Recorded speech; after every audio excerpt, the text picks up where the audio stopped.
샬롬, 하나님을 찾는 통찰력과 분별력으로 살아가고 계신가요? 하나님의 구원으로 찾으시는 그 한 사람이 여러분이 되시기를 소망하며 축복합니다. 오늘 말씀은 시편 54편 말씀 되겠습니다. 제54편 다윗의 마스길. 인도자를 따라 현악에 맞춘 노래. 10사람이 사울에게 이르러 말하기를 다윗이 우리가 있는 곳에 숨지 아니하였나이까 하던 때, 하나님이여, 주의 이름으로 나를 구원하시고 주의 힘으로 나를 변호하소서. 하나님이여, 내 기도를 들으시며 내 입의 말에 귀를 기울이소서. 낯선 자들이 일어나 나를 치고 포악한 자들이 나의 생명을 수색하며 하나님을 자기 앞에 두지 아니하였음이니이다. 하나님은 나를 돕는 이시며 주께서는 내 생명을 붙들어 주시는 이시니이다. 주께서는 내 원수에게 악으로 갚으시리니 주의 성실하심으로 그들을 멸하소서. 내가 낙헌제로 주께 제사하리이다. 여호와여, 주의 이름에 감사하오리니 주의 이름이 선하심이니이다. 참으로 주께서는 모든 환난에서 나를 건지시고 내 원수가 보응받는 것을 내 눈이 똑똑히 보게 하셨나이다. 사람에게 가장 큰 분노와 아픔은 언제 일어날까요? 그것은 아마 배신당할 때가 아닐까 싶습니다. 오늘 표제를 보면요, 당시에 다윗이 어떤 상황에 처했었는지를 자세하게 우리에게 보여주고 있는데요. 다윗의 마스길, 인도자를 현악에 맞춘 노래 하면서 10사람이 사울에게 이르러 말하기를 다윗이 우리가 있는 곳에 숨지 아니하였나이까 하던 때에. 네, 제목이 상당히 서술적이고 구체적이에요. 당시에 다윗의 상황은요, 매우 위급했는데요. 생명을 빼앗으려는 사울을 피해서 다급히 도망치던 중에 다윗은 아히멜렉에게로 가게 됩니다. 그리고 그에게 음식을 취하고 검을 제공받고 난 이후에 다윗은 노비라고 하는 땅에서 그일라로 내려가게 되어지죠. 왜냐하면 당시에 블레셋이 이 그일라를 치고 있었기 때문에 다윗은 그일라를 블레셋으로부터 구원해 준 후에 그곳에 머물게 되었던 것입니다. 근데 사울이 다윗이 그일라에 있다는 소식을 듣게 된 것이죠. 그때 다윗은 아히멜렉의 아들인 제사장 아비아달이 가져온 에봇으로 하나님의 뜻을 구하게 되는데요. 그때 이 그일라 사람들이 자신을 사울에게 넘겨줄 것이라는 것을 깨닫게 되어지는 거죠. 그래서 다윗은 그일라를 떠나 십이라고 하는 황무지, 수풀로 그가 피신하게 된 것입니다. 그런데요, 이 10사람들이 사울에게 이 다윗을 고발한 거죠. 다윗이 우리에게 있다라고요. 이곳 10사람들은 유다지파 사람들이에요. 곧 다윗의 친족들이라는 거죠. 그럼에도 불구하고 베냐민 지파의 왕이었던 사울에게 이 친족인 다윗을 고발해 버린 것입니다. 이 시편 54편은 친족들에게 배신을 당하는 암울한 상황에서 지어진 시가 되는 거죠. 그래서 이 시편 54편을 가리켜 이렇게 부릅니다. 배반의 시라고요. 먼저 1절을 같이 볼까요? 하나님이여, 주의 이름으로 나를 구원하시고 주의 힘으로 나를 변호하소서. 지금까지 여호와라는 구원의 이름을 불렀던 다윗이 여기에서는 하나님, 엘롬이라고 하는 전지전능하신 하나님의 이름을 부르고 있는 거죠. 자신의 처지와 상황들, 정말 하나님의 능력 없이는 안 된다는 것을 그가 알게 된 것입니다. 여기서 나를 구원하시고는 해방하다, 보호하다라는 의미를 가지고 있어요. 다윗이 처한 이 배신적인 상황에서도 주의 이름으로 하나님께서 보호하신다라는 거죠. 그런데 지금 다윗이 어느 정도의 보호를 받아야 하는가?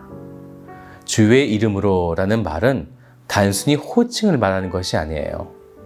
엘로힘 하나님의 그 전지전능하신 능력, 절대적인 힘, 하나님의 의로우심과 선하심을 두루두루 해서 그렇게 보호를 받아야 할 정도로 지금 다윗의 상황은 매우 위급한 것이죠. 그때 다윗은 2절을 볼까요? 하나님이여 내 기도를 들으시며 내 입의 말에 귀를 기울이소서. 하나님을 향하여 자신의 이 기도를 들어달라라며 기도를 하고 있는 것입니다.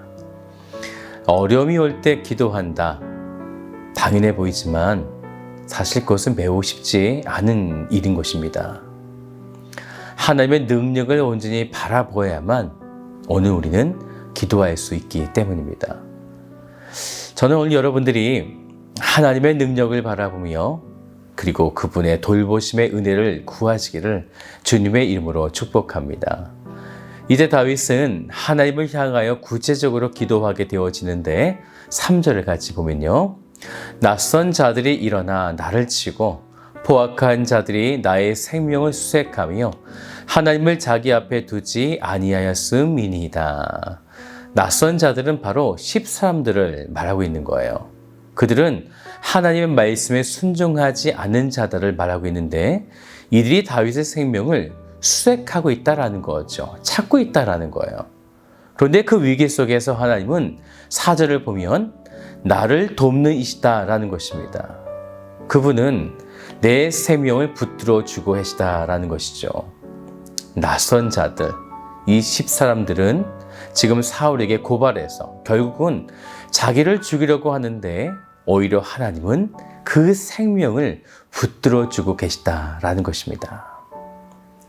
그런데 하나님은 놀랍게도 내 생명을 그런 자들에게 보호하시고 붙드시는 것뿐만 아니라 원수에게 되레 갚아주신다라는 거죠. 5절을 볼까요? 주께서는 내 원수에게 악으로 갚으시리니 주의 성실하심으로 그들을 멸하소서. 갚으신다라고 하는 말은요, 원어를 보니까 방향을 돌리다라는 말이에요. 원수가 다윗을 공격하는 그런 악함을 가지고 위협하는데 하나님께서는 그 악을 방향을 돌리신다는 거죠.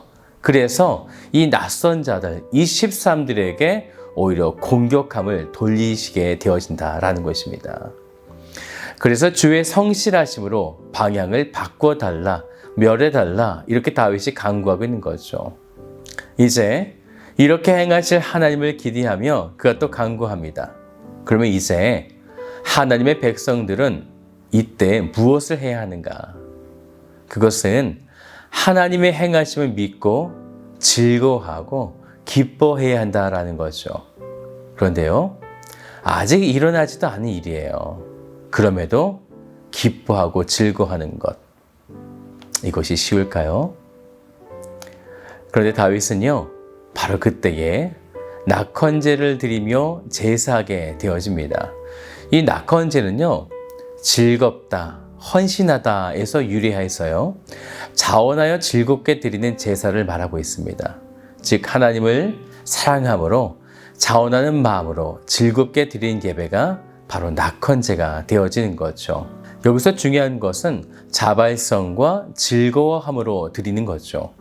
하나님은 그 제사를 기뻐하십니다.